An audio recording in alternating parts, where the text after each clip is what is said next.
Okay, go. Hi, my name's Dominic. And I'm Beth. And we're architecture students at NDSU. And we're going to be showing you a how-to on using a laser cutter and building a physical model. We started out by heading to the store. And as you can see, Dominic runs into some people. And then decides what wood to choose from. There's a lot of wood that you can pick from. We happen to use Basswood for our materials. You can buy wood at Hobby Lobby. You can also get it at your bookstore. And then we headed over to Thingiverse to find our model to laser cut. And they have a lot of models to choose from on Thingiverse. Thingiverse is mostly known for its 3D objects that you can use on a 3D printer, but in this case we used it for a laser cutter template.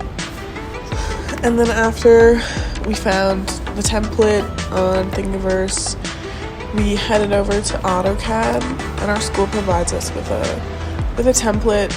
So we loaded all that into the template and changed the different layers. So red would be cutting all the way through the wood, and then blue would be etching.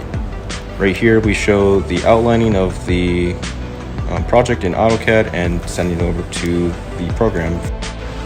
And do you want to talk about why you joined architecture? So I ended up coming to NDSU for architecture just because it's one of the things that I've always wanted to pursue, even from a young age. When I was younger and even now, I still like to play with Legos.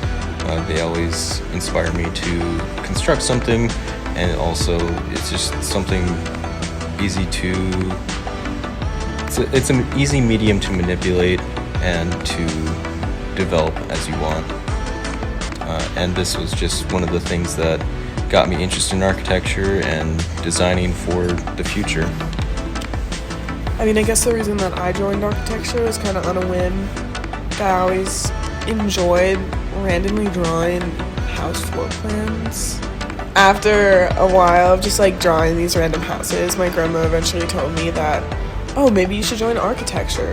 So when I was going to college, I kind of kept that in the back of my head, but I actually came to NDSU like undecided. And the day that we had to make our schedules, I already had a few credits in my pocket, and the guy that I was talking to, I was like, you know what, maybe I should do architecture. And he was like, I'm not the guy to make the schedule for architecture. You need to talk to someone else. And I was like, okay, maybe I should just do that then. And then I just did it on a whim because some lady told me that you have to start now or you're going to be behind. Thank you for joining us. My name's Dominic. And I'm Beth. And we hope you enjoyed our video. We hope this interests you to come to NDSU, join the architecture program, and laser cut.